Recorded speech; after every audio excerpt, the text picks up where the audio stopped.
I watched the Loki series about, let's say, a month after it came out.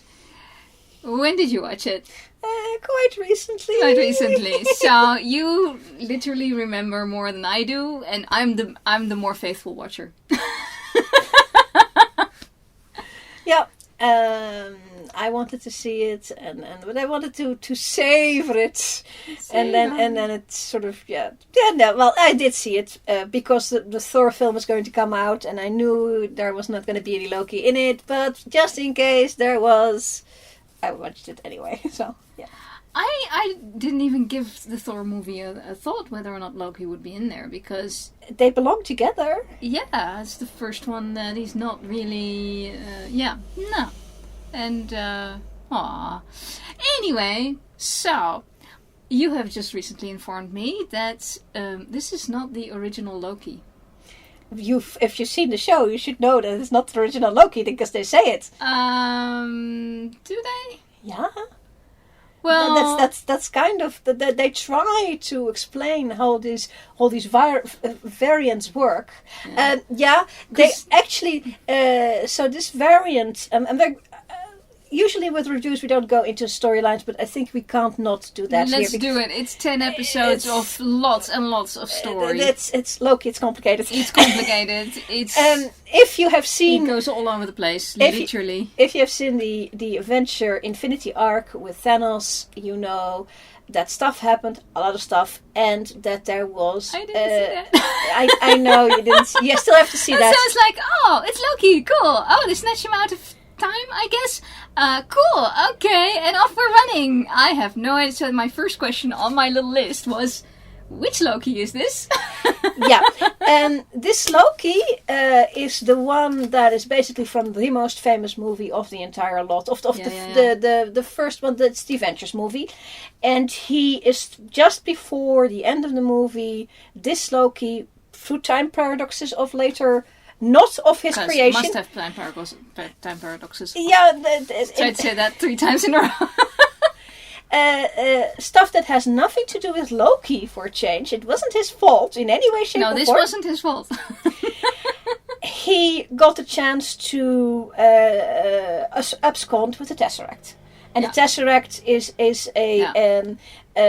while he was in change against magic, the Tesseract itself has magic, so he could just command it to do what he wanted. Yes, I have to say, you cannot really watch this show not knowing what a Tesseract is, because I didn't know what a Tesseract was, and I was like, what are they all about? What is this business? And then you get a whole drawer full of them, and they go, oh no, we use them as paperweights, so now it's nothing. So it's like, I haven't been told what it is, but only that it is something, and apparently now they're worthless. So they are the McKillicuddy. It is one of the 6 McKillicuddies and MacGuffins that everybody runs after, and this one is the Master of Space, and canonically connected to Loki because he happened to be there when it was there. So he also had in his hands the Mind Stone. But at the time they wrote the movie, I don't think it was the Mind Stone yet. They retconned it to be the Mind Stone. So he had the 2 of them at the same time. But let's digress. The only thing that matters is a Tesseract, because he didn't know about the Mind Stone. He knew that the scepter was powerful, but he doesn't get a chance to pick up the scepter. So the scepter is actually part of Loki always. He always has a staff of some sort. So that's sort of an extension of that.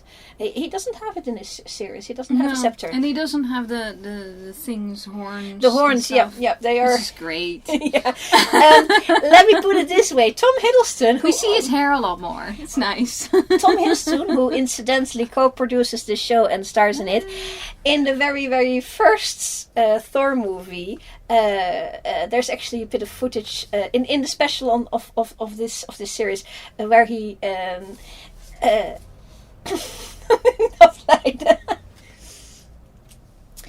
where he wears the costume for the first time with the helmet on, and the little bit is actually when he did it like interview, and he says, oh, it's wonderful because it makes the character. But I know later he and everybody who wore helmets in this thing complained about the damn heavy things. Mm-hmm. So they've lightened from that point on. This thing has been getting lighter and lighter.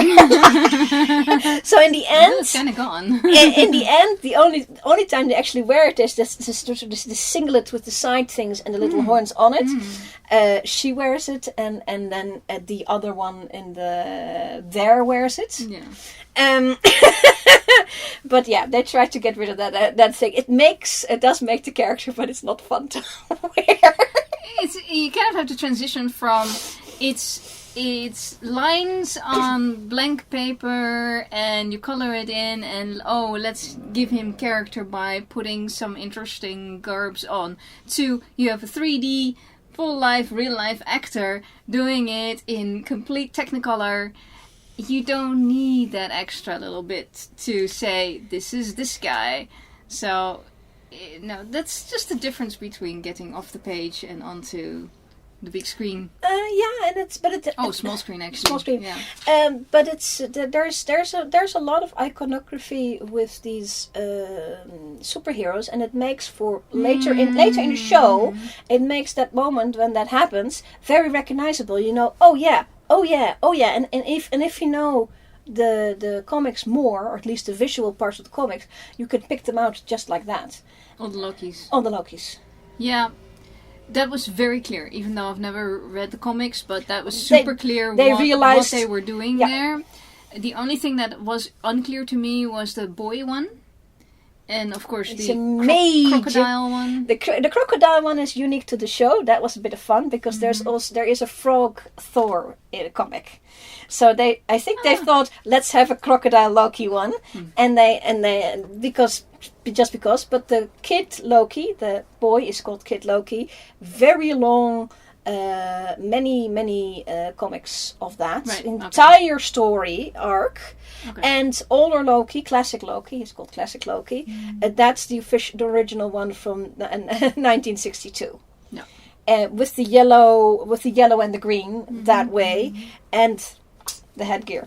Yeah. The headgear. When they show up with really, really dumb-looking headgear, you're pretty sure that this is like 1950s, whatever it was, or this was the original, and they really want to do it. I remember that Tom Hiddleston did an interview again, like for around the first Avenger movies, and I saw just every interview then, and he basically said, the helmet change from the Thor movie to the Avenger movies, they moved the horns, because it's already the original comic. It has them here. The first movie has them here. The second movie has them a little bit up, and he said the difference it makes. Yeah, oh my god! Because it's not constantly trying to pull the head forward, and then of course the headgear is going to have to be stronger. Yep. Yep. So I think because he was also exec prod, he could say no headgear. He was bareheaded for a remarkable amount of time. This was very nice for us, nice for him. I would say it's a win-win. Keep it that way. And he wore a lot of just simple, very simple shirt and tie. When he got the little jacket from that, I don't even know what they're called anymore. You just watched it. What the TVA? He got the jacket, and he's like, I'm gonna play with you, so I want the jacket. And I'm just like, convention costume right there.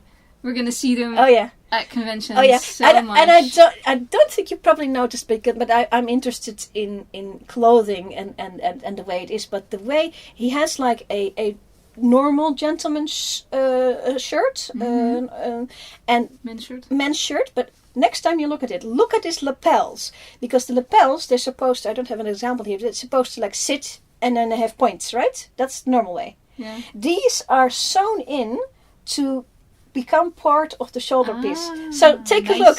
I want to actually make that, because it's really interesting. Yes. But it is like a hint of, is this a normal men's shirt? Because it has, but it really isn't. But not. Yeah. I love it. Yeah. I like, this was in the Thor movie, the newest Thor movie as well, is that the costuming is just delicious. I mean, and because the clarity of, now that we have digital cinema, and we got And you can see HD and everything. even 4K television. I don't have a 4K television, but people do. And Blu-ray, you can see the colors, you can see the textures of the.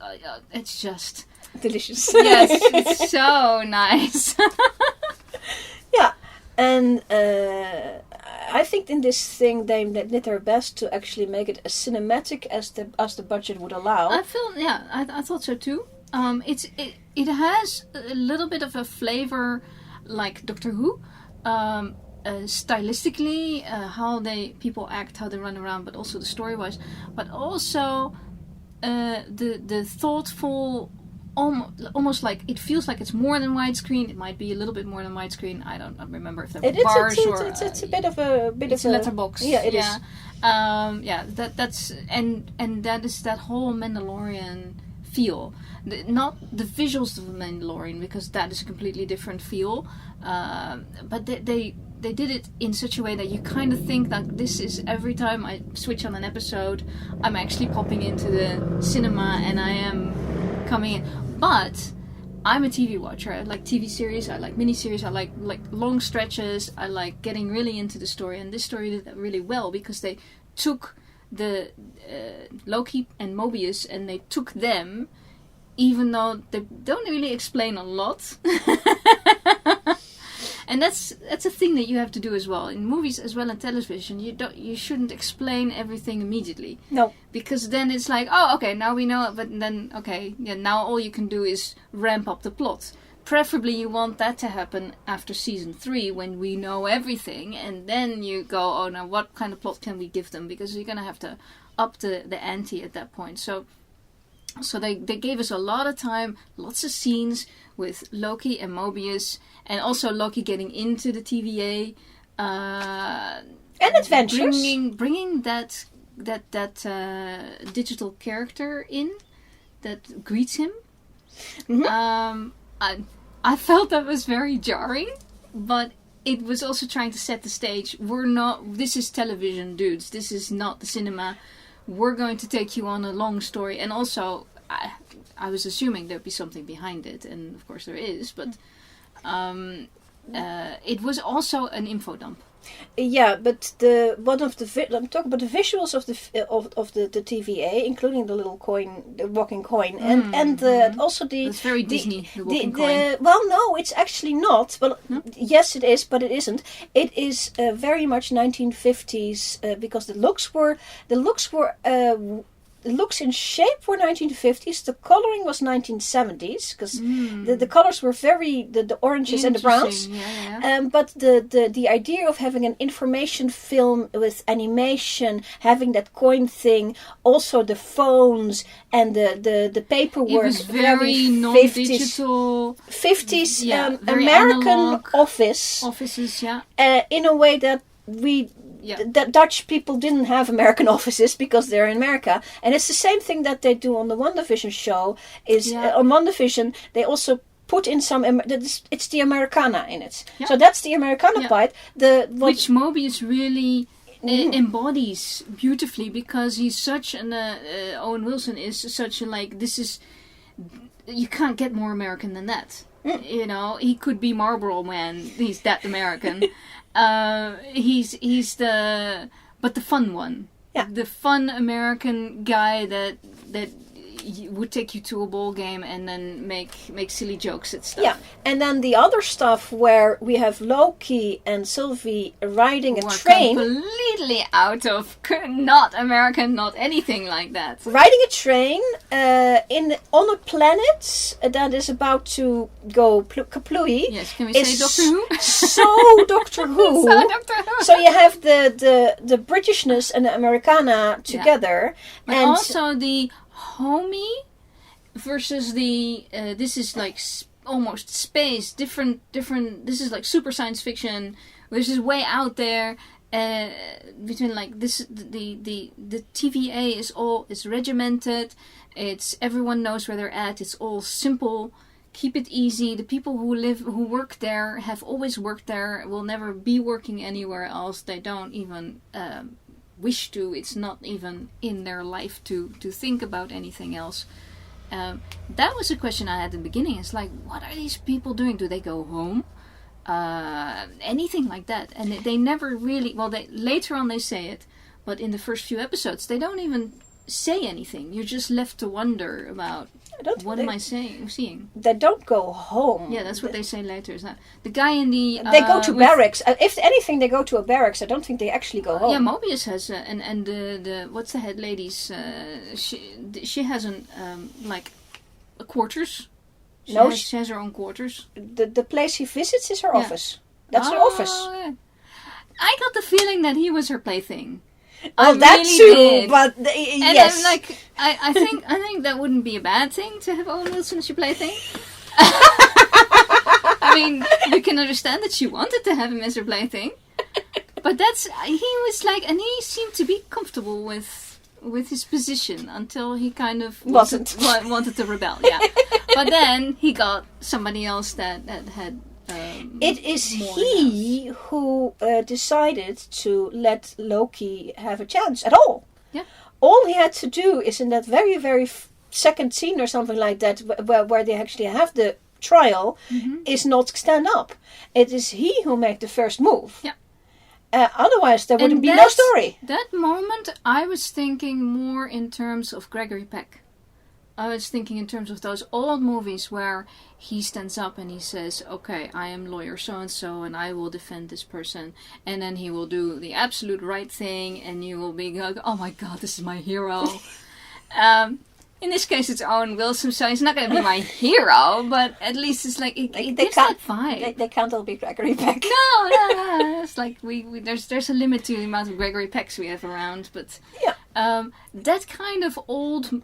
I mean, I'm talking 1940s movies even. We're talking that kind of... Yeah, like... That feel. I'm going to stand for something. And he doesn't, because he is still toting the party line. But he's going to have to do that, and he may have known that. I would actually have to rewatch the whole thing, knowing what I know at the end. He didn't know it. He didn't know anything, but he still goes out of his way to get this Loki, who he knows is going to be at least a disturbance of some sort, they are anti-disturbance. So, and he is not still scared at all. He is at no time is he scared of Loki. He knows that he has the little bleepy thing. But Loki has no powers. Yep. That's what they say about the Tesseract, the whole drawer full of Tesseracts. All these powers cease to exist in the TVA headquarters. They have no meaning. And I think it has no meaning to anybody, because nobody's scared. I think that is also why I don't think they go home. They may go to a barracks, but they don't go home because they don't have... they don't have lives. No, but that's not the reason why they don't go home. Just like the Tesseract doesn't work, life and death doesn't work here. They just keep going. They don't get hungry. They don't get tired. They don't have to go to bed. Maybe when they leave the TVA and be outside, they do. Now that would explain they literally don't have to go home. Yeah. That explains that a little bit more. They never do say that though. They don't say they don't go home. They don't say they do go home because it's a non-thing. It's just a non-thing. No. And I think that's that's why they don't know that they are what they are, because new people just come in and they are probably in a way pre-programmed to just accept that. People when all of them were the deviant. They were all going to spark some kind of timeline. Then they got mind wiped. They got probably not just mind wiped, but they got new or missing memories, and they just got put to work. Yeah, they got snatched out of the time, and that's what Owen is. What Mobius is trying to do with Loki is the way they recruit new operatives, and they make that clear. He gets one that he thinks is interesting, and then tries to convince them to come and work for them. That if he truly thinks that Loki is one of the normals. No. He's not. He's one of the specials. Because he's not a normal. The other guy that came through with Loki was clearly, he didn't make it. It was to show us what happens. It's a little bit. I don't think that's very good storytelling, but okay, it shows us what happens. Shows Loki what happens. Loki can therefore react and try to escape. Then clearly he can't escape. Like so many times he can't escape. It's to the point where he actually gets tired of it. The thing is, the problem that they have with the first episode is that you have this Loki who is... I just rewatched everything of Loki in the original Loki, Prime. So this one is called... this variant has a different name, but the Prime one, he gets knocked full in the face by a blast from Iron Man. Then another blast from Iron Man. He gets completely pummeled by Hulk. He gets completely pummeled by Thor. He gets several times he gets completely pummeled by all kinds of people, and he just gets up. I mean, he goes, "Ooh, creaking my back," but that's about it. Or he wheezes. And that is without even mentioning all the magic this guy has. This guy is basically indestructible. To the point that he was actually killed once and still walked it off. In the Thor: The Dark World, he's deaded, but he walks it off somehow. Wow. It's off stage, but it does. Okay. And so this guy, to teach him a lesson, you have to be pretty rough, because he also comes from a pretty rough world where punishment for anything is death or whatever, but until that point, you can do whatever you want, So he had to know what the limits are. He had nobody to answer to. He had his dad, and he didn't have Thor to answer to. He just had his dad. That's really the only person he's ever had to answer to. Yeah, and mom. He wanted mom's approval. Yeah, but she probably gave it to him because nobody else did. Yeah, and he's more powerful than anybody else except for his brother. And possibly a couple of other gods. No, he's actually, in a way, is more powerful than Thor. Because, yes, Thor can hit harder. And that's the only way he wins from Loki. Mm-hmm. Because Loki can outsmart him and outmagic him at any time of the week. Yeah. So, basically, the only way... Well, any of that in this series. The only it's way... It's all taken away from him. He's stripped of all of that. And he basically, which is what TV does very well, is take you on an emotional journey. It could have been much more emotional, but at least they do something. So they kind of take him on this journey or Mobius does, to confront his the road he's on, what he's done in the past, what that will do in the future. Because we know, because he is and Mobius knows, Well, apparently. no, we know, because what Mobius is showing him is the films, is the movies that Loki would have gone through afterwards if he hadn't been left time. That's why that's why it's difficult to understand when you're jumping into the show, because it's like, okay, he gets snatched out of that situation. Then he goes somewhere where there isn't time or something like that. But Mobius can see all the time everywhere? Yes. Yeah. That's the TVA. That's very difficult. Yeah. That's weird. This is a They difficult... didn't spend enough time explaining that. They tried, but because they have to inform you, who has missed most of it, and that's fine. I'm the average viewer. No, you are not. No? You are one of the average viewers. The other one is they've seen everything. They've seen... I just looked up how much money... It's easy to cater to the fan. How much money these movies made. Yeah. Not only did the fans watch this, everybody watched them. Yeah. So everybody's seen them as a piece of culture. And then if you have to repeat everything, because they did repeat everything, they tried to because they also showed some of his past and some of the just current events, just the Avenger movies, and then the ones after he was taken out of the timeline. Well, I'm not saying that it was a problem. It just took a much longer time to figure out what the TVA is and how much they know and why they know all of that. In the WandaVision series, it was completely unclear to me, and I've seen most of the movies, but not all of them, and certainly not in the right order and all of that. Wouldn't have helped you for WandaVision anyway. Well, I was told by some fans that if you actually know all the stuff, then WandaVision makes a lot of sense, especially in the first 4 episodes. It doesn't make any sense to me, who's just like sitting down going, there's a TV show, and I like TV shows. So, and it's... The only thing, the prehistory of WandaVision, beforehand of WandaVision, is who is Vision, who is Wanda, and why are they samen? I they were. I've never seen them before in my life. It doesn't really matter, because they don't There's another Marvel show. I'll watch it. hark really much to why they are together or anything like that. The here with Loki, yes, they and like I said, they try to incorporate as much of the past as they could without boring the people who know to death. Let's be clear: when you talk Marvel movies, everyone knows who Loki is. Yeah. But you talk Marvel movies, nobody knows who Wanda is. I've never heard of her. And that's very sad, but that's just how it is right now. The saddest thing is she's in one. He and she are actually his origin story and her origin story are in the one movie that you did see. Oh, they are in Ultron. Oh yeah. But James Spader was in there, so that's what I was looking at. Now, I didn't know I was supposed to pay attention to that. and I understand that this series can only up to a point cater to people who haven't seen it yet. It is possible. They do a good job because there's just assume it's a mystery. Where in WandaVision it was also a mystery. It just took very, very long. This is actually this shorter. Was much better. This it takes you immediately on, and you meet these two guys. But this is shorter. So, this is actually two episodes shorter, and they have a lot more plot because they have the thing about multiverses or time travel is that the plot suddenly becomes very much complicated, more complicated than anything else, and they have multiverses and time travel in this thing. Yes. So I wasn't quite clear on the time travel part for it, but the multiverses definitely the TVA. The TVA uses time travel to go to places where there is a possibility of a multiverse starting. And then they stop it. That is where the time travel comes in. The TVA does the time travel. Okay.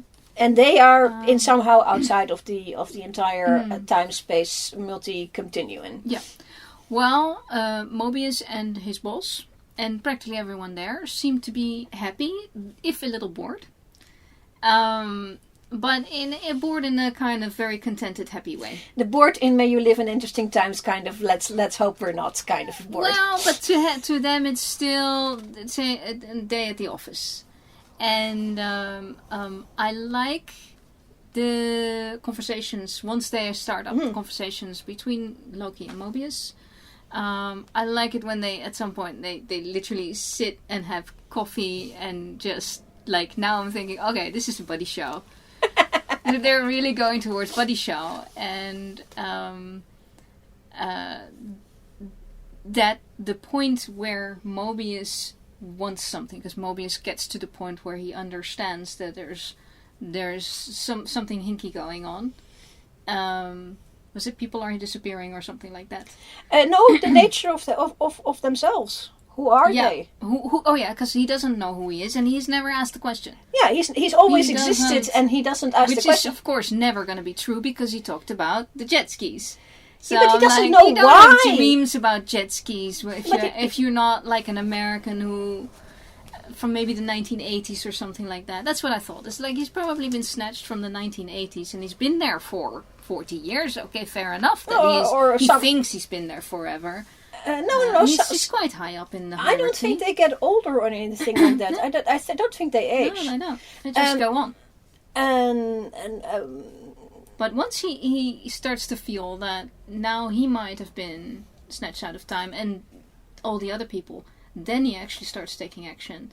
Well, because he's been told a lie. The propaganda of this TVA is, we do it for the good of the timeline. We do a good thing, and he's starting to realize that maybe that is not right because guess the cost. What? Somebody has an agenda. There's an agenda. Also, there is just what Loki basically is saying. Where is your own agency in this? Yeah.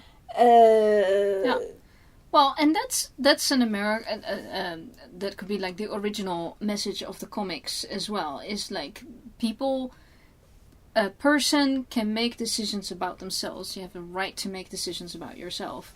Yeah. And the moment you're being lied to about reality, that means you can't do that anymore. So that needs fighting. So now we're in the fighting stance, and when Mobius gets to, because he was so happy to go along with stuff, just never bothered by anything, slightly amused by Loki and being able to go blip on Loki, which is, of course, hilariously funny. Very funny. Yes. And but then they start to work together. And that's where it gets really interesting, because now the plot is not just Loki trying to figure stuff out and to run headlong from one place to another. Yeah, but the very, very first thing, the very second thing after Loki's been introduced to this world is that he asks questions about it. Why is this? Why is that? And Mobius is going, the various versions of Yeah, and he kind of has evasive answers at the beginning. Like, he's never even thought about it. And then they stop fine. after a while. Yes. And that is good writing. I love that. And then because Loki... they take them both into this... and then Loki mystery. runs into Sylvie, and he gets a whole different perspective on things, because he gets to hear her story. And then he comes back to Mobius, at least talking, and they between them they start to unravel what is going on. And I think the total runtime of this thing is about 4 hours, maybe 5 hours, if you just sit down and watch the whole thing. It's and quite it's long, sort of it reads as, yes, it is a TV series, but it reads as a long movie. Yeah, it's it's a novel effectively. It takes you in stages through parts of and everybody grows. That guard, the female guard, when she stops him and says, "I need to know." I think she's called a Minuteman. I love that, because you don't know that somebody's gonna help them until they literally turn around and say, "Tell me what you need," or "What's going on here?" Yeah. And then you go, "Oh, another person who can get into this, and they can..." Yeah, somebody asks question, and it shows that these Minutemen and the other Mobiuses by other names, they are individuals. They are fully fledged individuals, but they have no pasts to put the world in perspective with. Yeah. And but they have. And I think that's what she asked, is like, what was my actual life before? Yeah. I believe they took my life away. Yeah. And that is such an everybody will. At the beginning, I didn't even know if they were humans. I wasn't assuming they were humans. You're not supposed to know. I wasn't. Yeah, exactly. That was still open. Are these aliens? What are they? Are they from so far in the future? They possibly are. But they actually not. I mean, Mobius clearly isn't, if he's dreaming about jet skis. If it could be 200 years in the future, but after that, I'm sure they have something better than jet skis. Or it could just be a dream. And it can't be much way in the past either, because then they didn't have any jet skis. Yeah. My first thought when I saw the first episode, when they were talking about Loki's memories and they were showing them, I was going, if he's taken out of time, does he need to be, after this adventure, be put back there and go do this? That's what I was thinking as well. And do they put him back at the thank end? God, or it's not so, because I knew how the story ended. It's not going to end well. And he finds out how the story ends as well. So, but the thing is, there is also no impetus to put him back, because it's already been normalized. There is another Loki doing that thing. And the same goes for the Mobius, the original Mobius' original life. Somebody else is living the rest of his life, and the same for the Minuteman lady. Her life is also being lived by somebody else now. She can't go back. Didn't know that. They cannot go back. They are now original characters with an original timeline. That's the thing about this. Oh, so this is why, because the timeline is split, and that means there is now another parallel universe. Yes, and so if they were to go back, they would have to go back to the parallel universe that they would have created. It's worse than that. The TVA caused it. Did you remember the graphic where you have the line, the continuous line, and then the red line, and then something goes off? As long as the thing hasn't hit the off line, no doubles have been created. It's the TVA that goes back, cuts off this extra line, picks the person out of this line, and normalizes it back in. So the TVA creates these doubles. These are the 100% creation of the TVA. The fact that they exist and do this creates these doubles, and then they put them on trial, and then they make them disappear. They might as well touch him with a staff and make him disappear altogether, because for all it does. But they also need new blood. They need staff, literally. So what I imagine they do, if they get like a Loki, or they get the Mobius, the original Mobius, they get him in. They find that he's interesting enough. They take him and put him in completely different. They wipe his mind, put him in a different department, and there he's Mobius, the Mobius we know. Yeah. And I think they mind wipe him enough, but they also give him like, there is also a brainwashing that goes on, because he never questions it, and he's so good at what he does. He's comfortable, everybody's comfortable. I think it breeds complacency. So it's either actively or passively being used to keep the people there, and never ask any questions, because life goes on. They've always known this. It's great because they know what to do every single moment of the day.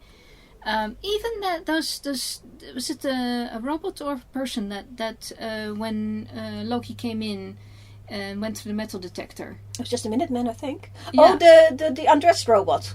Oh, it was a robot. Yeah, because I was thinking, that's a super repetitive, but even the robot knows what it's doing. It's always going to be doing that. He went for like 3 or 4 checkpoints where it's just a guy standing there with a clipboard or girl or dwarf or something, and then going on to the next thing. Yeah. That's mind-killingly boring. Yeah.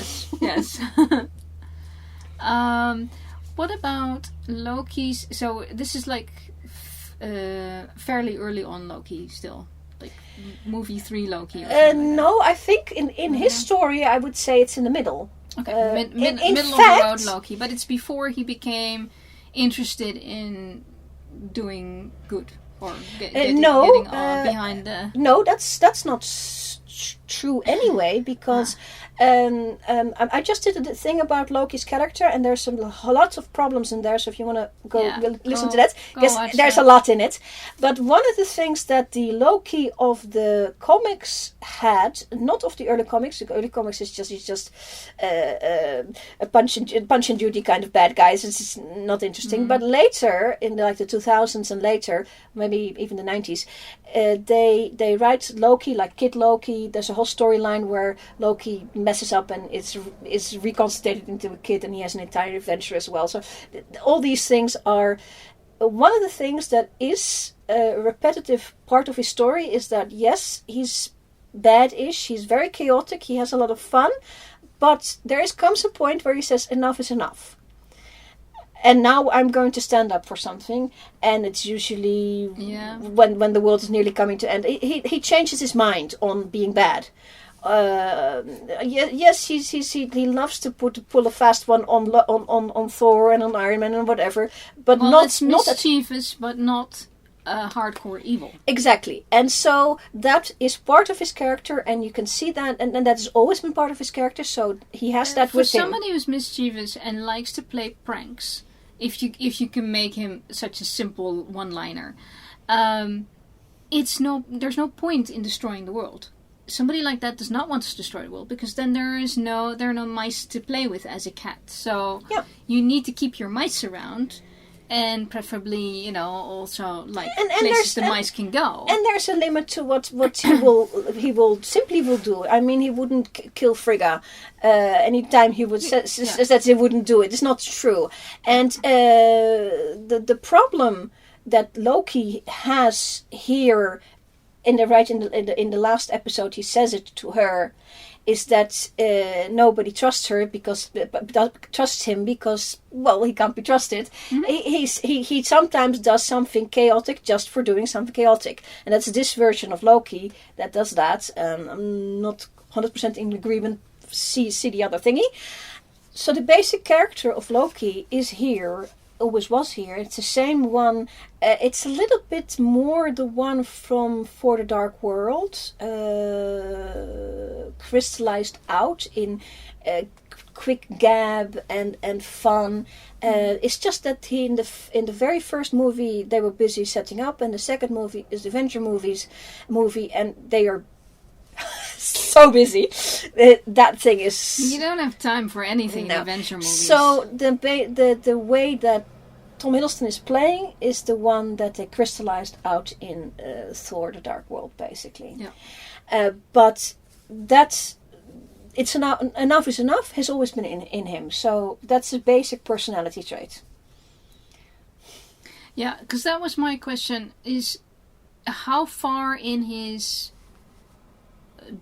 going off the rails or off the track of I'm in it for myself because everyone's against me, everybody lied to me, angry young man kind of thing, acting out, rebel without a cause, well, with a cause, or clue, rebel without a clue, not much of a clue, towards things are serious now, I need to make decisions, I need to know which side I'm on, and therefore go from that moment on. So it's somewhere in the middle there. Basically what you saw is how Loki is. He runs around, he does silly things, and then when the world is about to end, he I liked that about this show. Because I think that character works very well. Because we've seen so many ADHD characters. We're just talking about how this has a Doctor Who vibe. Well, there's a lot of ADHD type Doctor Who's out there now. That we won't get into. Loki is not one of them. Thank God. So he's not, but he's chaos, and he has a part of him that wants the right thing because it's in his best interest, but it also helps the people he loves, etc., etc. But there's also part of him that's just mischievous enough and doesn't care about any consequences, so he'll just go headlong. Blah. And I like that all of that, it had time for him to actually act out these things without making it seem like he was schizophrenic. Because he's not. He's not in any of the movies. Oh. And he isn't the ADHD type, the extremist type that just runs around without reason. He has reason, but he also spends a lot of time being mischievous just because he likes it. Yeah, and also because he's that much different from the culture he came from. He's physically different. He's always been a fish out of water. He's always been a fish out of water. So he doesn't fit in anywhere. He doesn't fit in with the humans, but he actually delights in interacting with people. Yes, he delights in Mobius. He delights in Sylvie. Yep. I have a question about that as well. We'll come to it. But the fact that he actually gets joy out of being with people makes him really charming. Yeah, but you have to remember that he was socialized by the bunch of Vikings. That are Viking gods. Viking gods that are indestructible, and he's always don't have much of a character. Exactly. So and are very very serious and don't have fun. Which is not true. Vikings did have fun. If you push them off a cliff, they come back. Yeah. They so dust themselves off and going, what was that? He's not. He not in any moment does he do anything physical with anybody who he doesn't actually attack.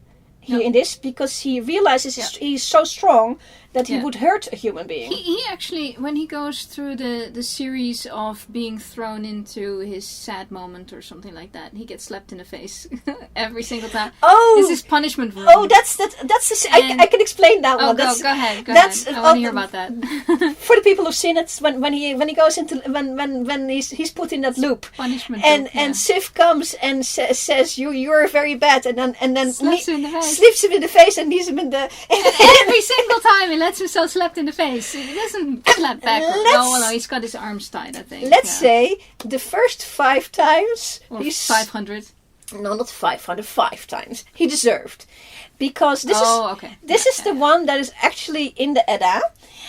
Sif was a beautiful maiden. Whether I'm not sure she was a warrior is a different story, but she was a beautiful blonde maiden with hair down to the ground. She was beautiful. And because Loki is Loki, he pulled a prank and she was bald afterwards. Oh no! And then... No wonder she was upset. Everybody was really mad and they made him go fix it. But he couldn't fix it quite as it was difficult to fix this. Yeah. And he couldn't give her back the golden hair. He gave her black hair. This is why 5 times yes. Okay. I would slap him more than 5 times for that. And I'm not even a goddess. And yours is not golden, actual golden blonde hair. You're just beautiful, long. I would want my own color back. So Thank you. that is why he's getting that punishment, and that is why actually in the first few times he takes the punishment, because he is now much older and he realizes that was wrong. Yeah, but he lets her do it the first couple of times, but then he can't stop her But he after that. kind of gets, because he's been tortured and all that stuff in the movies. Behind the scenes. Behind the scenes, it's never said. Okay. I was told that he was tortured. No, it's strongly implied. Yeah. Okay, strongly implied that he was tortured at great length. Where was I going with that? He's kind of used to, being slapped in the face repeatedly, without being able to do anything back is probably the least of his worries. Didn't you notice that she also kneed him in the groin every single time that happened? Oh yeah, that was So, like I said, it's been a while. When did this thing come out? Last year or something like that. Year, so it has been. She knees him in the groin every single bloody time. Right. Well, let's get to Mobius' power over Loki. I wrote that down. I think Mobius is very personable, and I've kind of tried to say that, but I had more clearly written down on it. I should have looked at my notes. Anyway, but he knows he doesn't have to take any bullshit from Loki, which is, I think that's refreshing for Loki. It is. Odin took bullshit because he just doesn't react properly. Thor is his brother, so whatever his reaction is, it's not going to count. And stupid. They don't understand his brand of humor. But nobody Mobius just sits there, enjoys the stuffing out of it, and it just goes on and niggles and pokes and catches Loki out on every single thing he lies about. Yeah, and that's the first time it's happened to him. Yeah. And he was in therapy. It was really cool.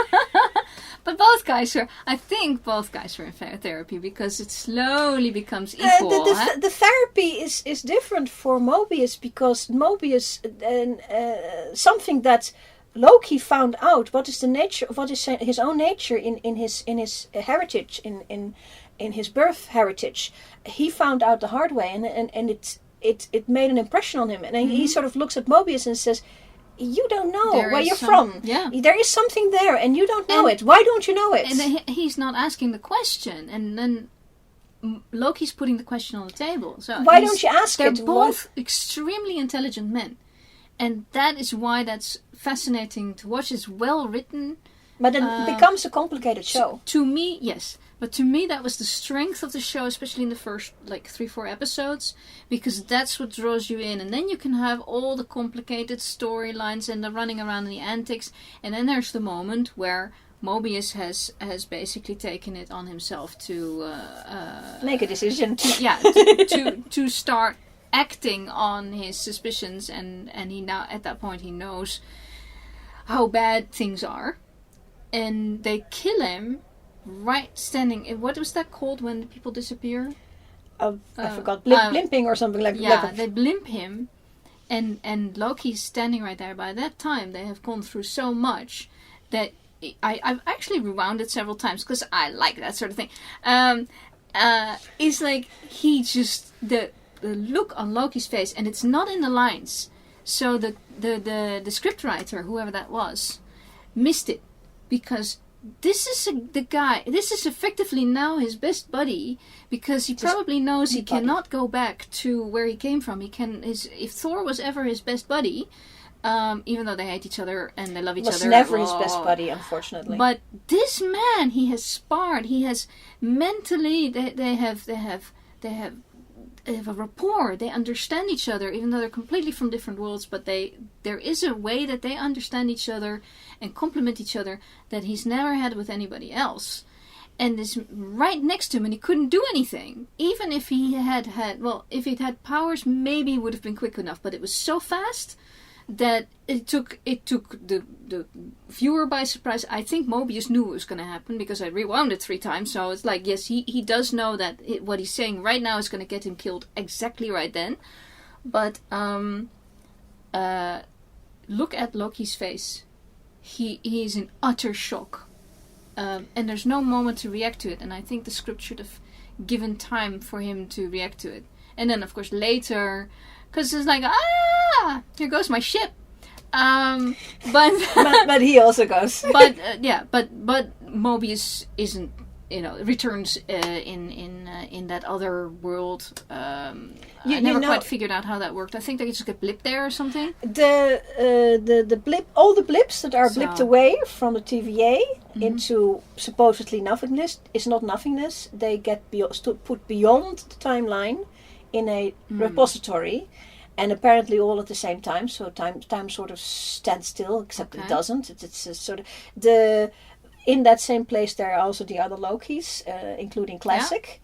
And it appears everybody ends up there. It appears that they have been there for a long, long time. Yeah. So time does go, but it's how people come in and when is kind of arbitrary, probably. Yeah. And when Mobius, we see Mobius actually is. You don't see him blimp in, but he's already there. But then Loki and Sylvie are already there for a while before he even shows up in the car with the pizza on top. Yeah, because car with the pizza on top, of course. Well, yeah, and that's the fun thing. It's a little bit more. It's a little bit less difficult and heavyweight than the Avenger movies. There's a lot more fun in it. Yep. Even though the storyline is really complicated, dire, difficult, world destroying. Even very scary when you think about how much power these people have taken on themselves. But there's still a lot of time for fun. Romping. Frolic, mischief, and I love mischief. So sassiness. So when Mobius and when Loki and Mobius find each other again, there's this huge hug. And I'm sitting there going, oh. See, we like that. Oh, that's all we need. Every once in a while, we need some brotherly love. And then there's the connection between Sylvie and Loki. Yes, that was my other question, which somewhere scribbled on my paper, and I can't read it. So, there's Sylvie, which is a Loki, and then there is they start being attracted to each other. The Sylvie is actually an offshoot of the Loki that was told that as a child of maybe 8 or something like that she was child of a frost giant, and then she apparently starts exploring this femaleness, and then she's yanked out of time, and that is where we get Sylvie. So because she's yanked out of time very early, right? Yeah, she's 8. That's a completely different life. So now, if you talk nature and nurture, this is clear. That in this storytelling, it's nurture because she just literally has a completely different past than Loki does. Yeah, the moment it's not just the gender thing; it is literally everything. Yeah, because the moment she comes to TVA as little girl Loki, she actually absconds. And disappears and has to go it alone. I think she's also a lot younger than our Loki, than our variant, because it could be any time. She could be any age. She could be 25. She could be actually 25. Instead of 1025. The only thing is that she did have enough time to acquire some of the knowledge of the type that Loki is at least familiar with, or actually has himself. Mm-hmm. She has some mind bending powers, and you do have to learn that. So I think maybe a little older than 25, but yeah, anything from 25. Mm-hmm. Mm-hmm. So I liked her. I didn't. Not at any time did I feel like this is a Loki. It's they tell me so. That's fine. But I also felt that the other Lokis weren't really a Loki. Yeah. Because Hiddleston is our Loki. With all his backstory, and not Hiddleston's backstory, obviously, but Loki's in this Prime Universe Loki's backstory, and this is a Prime Universe Loki, but he's been, now he's on an offshoot, or he's. I'm not sure if he was copied or not. No. I don't think so. No. What happens every time they get create a variant is there is a point where the timeline comes off. No. Then once you get to like over here, they come in. They take the defending person out to the TVA, so not there but straight out, and then normalize the timeline back in. So.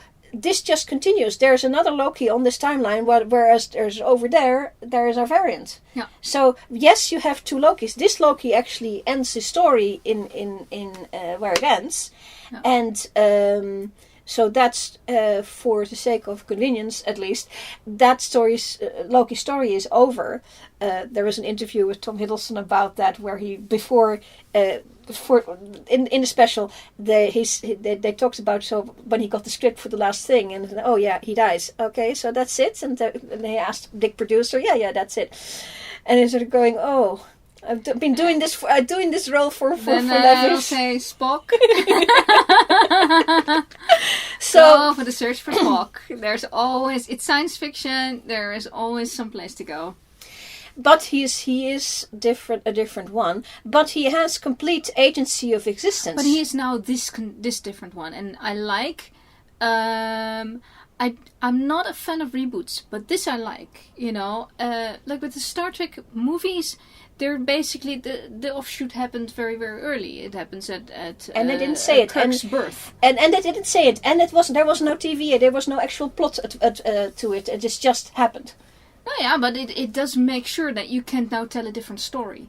Yeah, but there's no reason for it. Yes, let's have that conversation some other time. But anyway, so that's telling you we are now going to tell a different timelines, same bunch of people, different timeline. So you can tell the different story. And this one, we're on this timeline. So yes, he's not the Loki that ends up dead in the movies. But that also happens. That has also happened, but that's not this Loki anymore. That's a different Loki.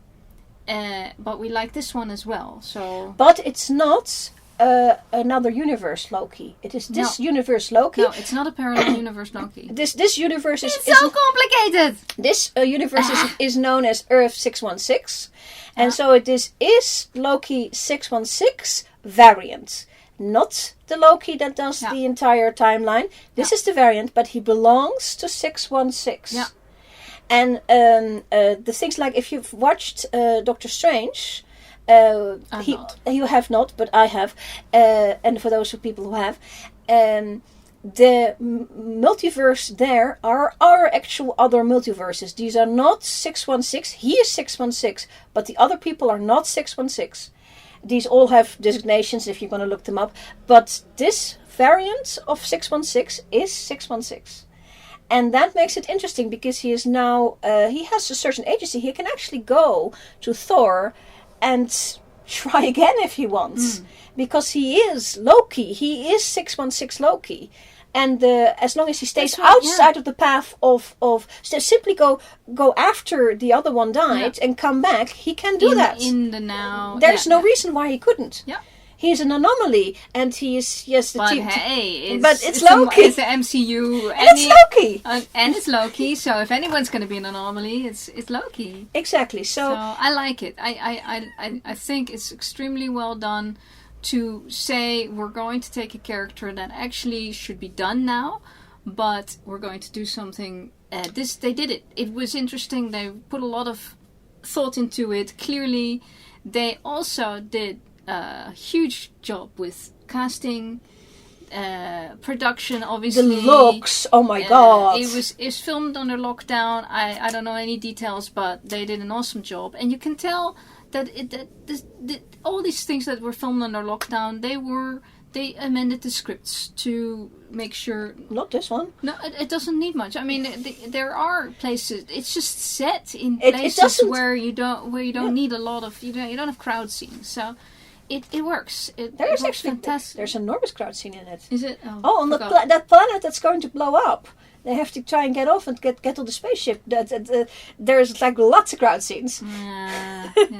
It's. I don't think you can see that this one was under No, you don't see time. anyone because it's science fiction, so you can do anything.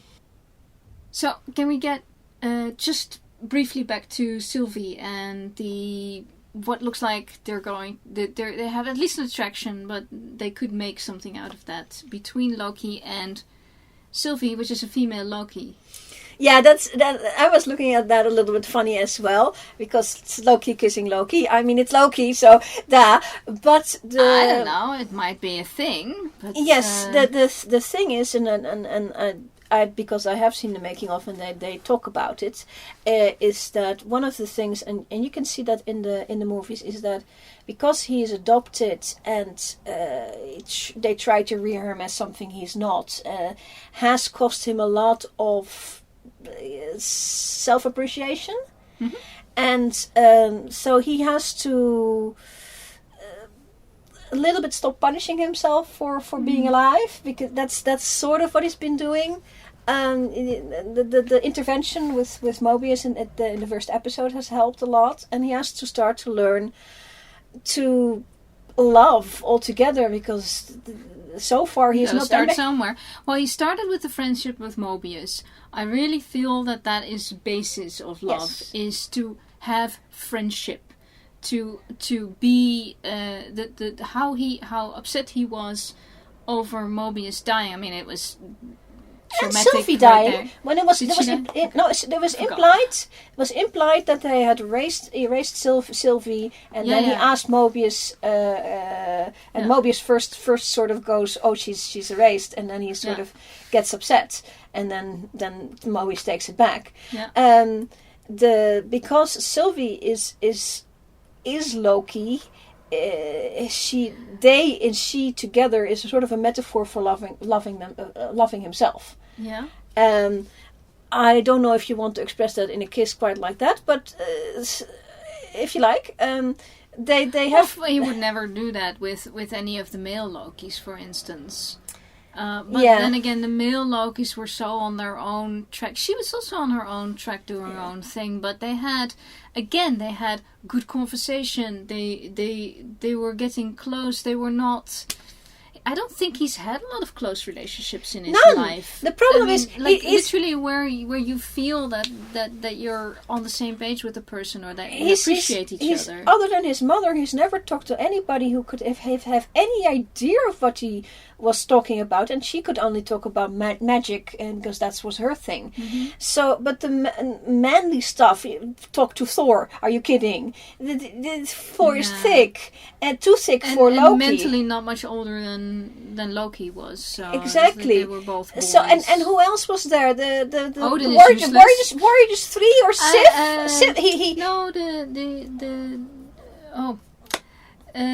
The one on the Bifrost Bridge. Heimdall? Yeah. No, you can't talk to Heimdall. You can't talk to Heimdall. No. Heimdall is like talking to a computer. Forget that. He just stands there and tries. And he hated Loki because Loki was able to be unseen by him, and he hated that. So no. So there was Sif, but Sif might have been an option, but that got ruined early on because of his little prank. And this is his own fault, but still, she never forgave him. I mean, it could have happened like 1,000 years, or like 900 years ago. Probably did. But you should stop at some point. But he had just nobody, and So I believe friendships, like meeting mind to mind, caring for a person, not because they are your brother or your father or your whatever, but because you genuinely care about a person. I believe that is part of becoming an adult in human terms anyway. Yeah. Because he's not human, so we don't know how he is. But he clearly was capable of that in this show. Yeah.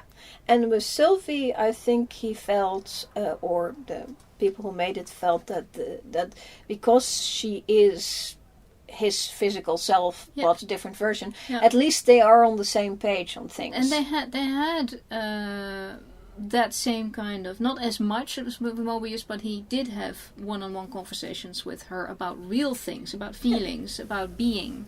Yeah, but they are fundamentally the same person, so they probably understand each other on the I really like the very last scene, and it's a spoiler if you haven't seen it, so don't. Why are you watching this if you haven't seen it? Press pause and when he susses it out and says you can't trust and I can't be trusted, and that's the problem. That is self-knowledge. And that is understanding of others. That is adult behavior. Yes, exactly. And he's just the entire thing. Earlier in the universe, there's a 1,000-year gap where they just don't do anything. But if you just take him at face value of say now 25 years old, Hiddleston is older, but about 25 years old. He's starting to adult, and it doesn't have to be fast because he's strong. So, say he's 20, because I think the original film, if you say he's 15, is as it starts. Yeah. And it's not that long ago, because mentally 15. Because this is now 2022, but the very first film, Thor film, is 2011. The Avengers film's 2012, and that's where this Loki comes from. So this Loki is not that much older except for fall through time, which didn't, and 1,000 years that couldn't be placed somewhere. Yeah. So count him 20. Well, I he's starting to adult. Literally, he learns more in these episodes about being with people, whether they're humans or other Lokis and other immortals. He learns more in this than he does in the whole set of movies. He learns something in the movies, but he does, and but he goes through story arcs, which I actually found is that a lot of the not primary characters. I'm not going to say that this is like a throwaway character, because he's not. He's an integral character to the MCU, but. They don't always have time for him, unfortunately. Yeah, they don't. They only have time for like the titular character of every set of movies. So it's Thor and it's Iron Man. Yeah, it's all of that. But so it's unless we get a Loki film, he's not going to. Well, we get a Loki series, and now I've got. It's a long Loki film. That's what it is. It's a Loki film. So he finally got some time, and I prefer a TV show of 4 to 6 hours or whatever it is. Well, then you'll be happy to learn that they're filming season 2. And on that, not season 2 as such, but the end of this thing seems to go up towards a multiverse problem plotline thingy, which is also where the Doctor Strange film is going to.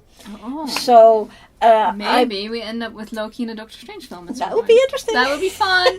Cumberbatch and Hiddleston. Or Cumberbatch coming in the Loki series. Oh. He could.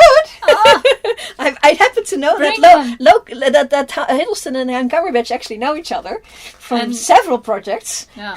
Well, we need Mobius. And Mobius. And I think Sylvie needs to come back. Sylvie is wonderful. She needs a little bit more. I have to say, the other Lokis were fun, but they were a little throwaway. Of course, one of them doesn't make it.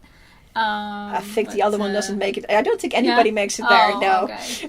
But we don't know. Very cool. We don't know. He can still come back. I think either they can all come back, or none of them can come back. And we will always want to give Richard D. Grant a drop.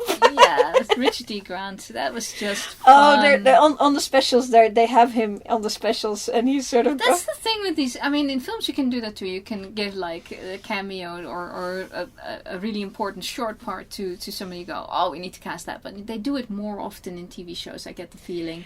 Yeah, and it's like, let's bring in so and so for this small role, but it's going to be so memorable. They actually had a short list of one they wanted. Yeah, they just wanted him. And well, knock on his door and say, "Would you?"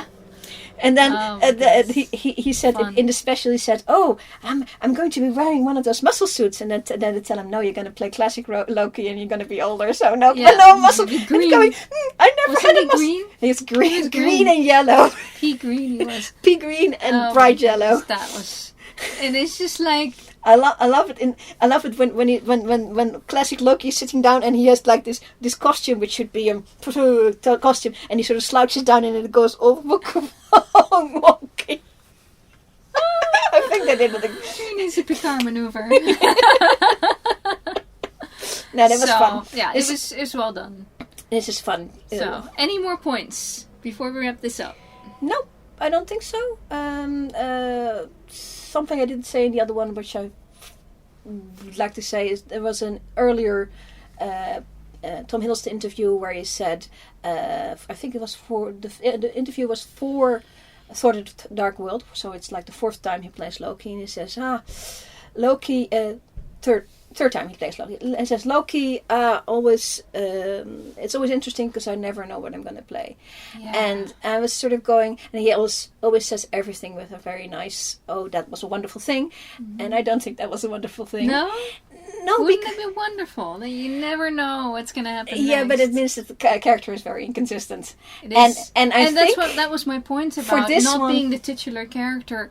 It is there's drawbacks to it, but there's also the advantage of it is that it's the variations, the growth. There's more growth for those who aren't titular characters because the titular characters have to keep hitting that same note. Yeah. And so somebody like Loki or any of the side characters can have a completely different arc. Can have loads of arcs. Yeah, but you can also be killed off so easily. And that's it. That's also, you never know. And that's you know, I can understand actors who go to the end of the script and go, "Am I still alive by that time?" Yeah, and that's first thing you want to know. I think that's probably where Tom Hiddleston was after he'd done in 2018 when the Infinity War came out. He sort of went, "Is this the end of my wonderful role?" And I think that's why.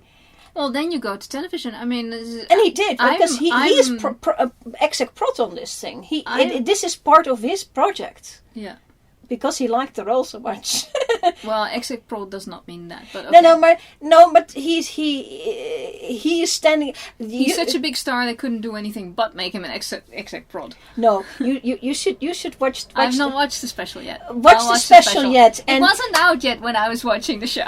In the special, you can see he goes beyond the call of duty for just the star of the show. He really goes all out and pulls this thing. And what I want to know is he the one who knocked on the door of the production and said, "We need Owen Wilson for this"? They don't say it. Because they were in a movie together many years ago, and it's like, that's no coincidence, is it? Because it's a really odd. I don't think so. It's an odd grab to say suddenly there's Owen Wilson, and I was watching it the first couple of minutes, and I was like, I have to think about this. And then I'm like, aha, yes, they did Midnight in Paris together. They did Midnight in Paris together. Now I understand why he's there, because it's very, very odd to... I cheered on. I think Owen Wilson was perfect in this role. The whole thing worked. Yep. So, yay. That thumbs up from me. What about you? Well, that's thumbs up right there. So more. And that's our opinion. Yes. Stick to it.